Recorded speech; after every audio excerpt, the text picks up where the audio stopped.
ఇక్కడ మనం చాలా జాగ్రత్తగా గమనించినట్లయితే యోనా ఆ ప్రాంతంలో పరిచయం చేస్తున్నప్పుడు కాంటెంపరీ సమకాలీకుడు ఒక ఆయన ఉన్నాడు. ఆయన ఎవరో తెలుసా? ఆమోస్. యోనా ఏం చేయాలి? ఆమోస్ దగ్గరికి వెళ్ళాలి. ఆమోస్ దగ్గరికి వెళ్ళి, ఆమోసు నువ్వు ప్రవక్తవే, నేను ప్రవక్తనే, దేవుడు నన్ను నినివేకి వెళ్ళమన్నాడు, కానీ మనసు రావట్లేదు, నా కోసం ఏమైనా ప్రార్థన చేయి, నాకు వెళ్ళాలనిపించట్లేదు, నా కోసం ప్రార్థన చేయి అని ఒక ఆత్మీయుడి దగ్గరికి వెళ్ళాలి కదా. అప్పటికి ఆమోసు పరిస్థితి ఏంటి? ఆమోసు కూడా ఆ ప్రాంతవాసి కాదు. ఆమోసు యూదయ ప్రాంతానికి, దక్షిణ ప్రాంతానికి చెందినవాడు.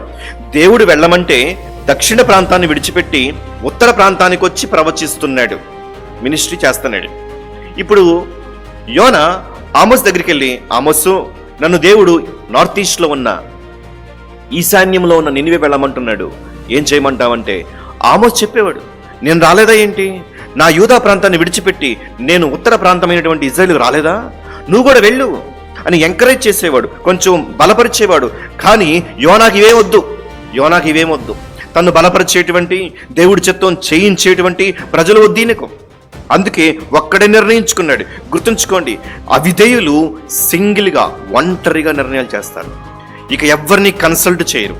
దేవుడి చిత్తానికి వ్యతిరేకంగా వెళ్ళేటువంటి ప్రతి బిడ్డ, ప్రతి విశ్వాసి ఒంటరిగా ఫాస్ట్గా డెసిషన్ చేసేస్తారు.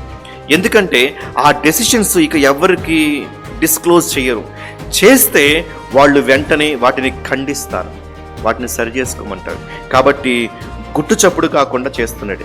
ఇక్కడ పారిపోయి అనే పదం చూసినప్పుడు నాకు అనిపించింది, యోనా ఇక ఈ విషయం ఎవరికి తెలియకముందే, దేవుడు ఇంకొక వ్యక్తి ద్వారా చెప్పి మరలా గద్దించక ముందే, అంటే ఒకవేళ ఇంకొక ఎక్స్ అనే పర్సన్తో దేవుడు మాట్లాడి, యోనాకి నినివే వెళ్ళమన్నాను, వెళ్ళటం లేదు, నువ్వు వెళ్ళి మాట్లాడు అని ఎవరన్నా పంపిస్తాడేమోనని చెప్పి ప్యాక్ చేసుకొని పారిపోతున్నాడు. Let not God convince me anymore. దేవుడు ఇక ఎప్పుడు నన్ను కన్విన్స్ చేయకూడదు, ఎవ్వరూ నన్ను కన్విన్స్ చేయడానికి ప్రయత్నించొద్దు. ఇక దేవుడి మాట నేను వినను, నేను నిర్ణయం చేసుకున్నాను, నేను నినివే వెళ్ళను, నేను తర్షీషు వెళ్తా, నేను డిసైడ్ అయిపోయాను.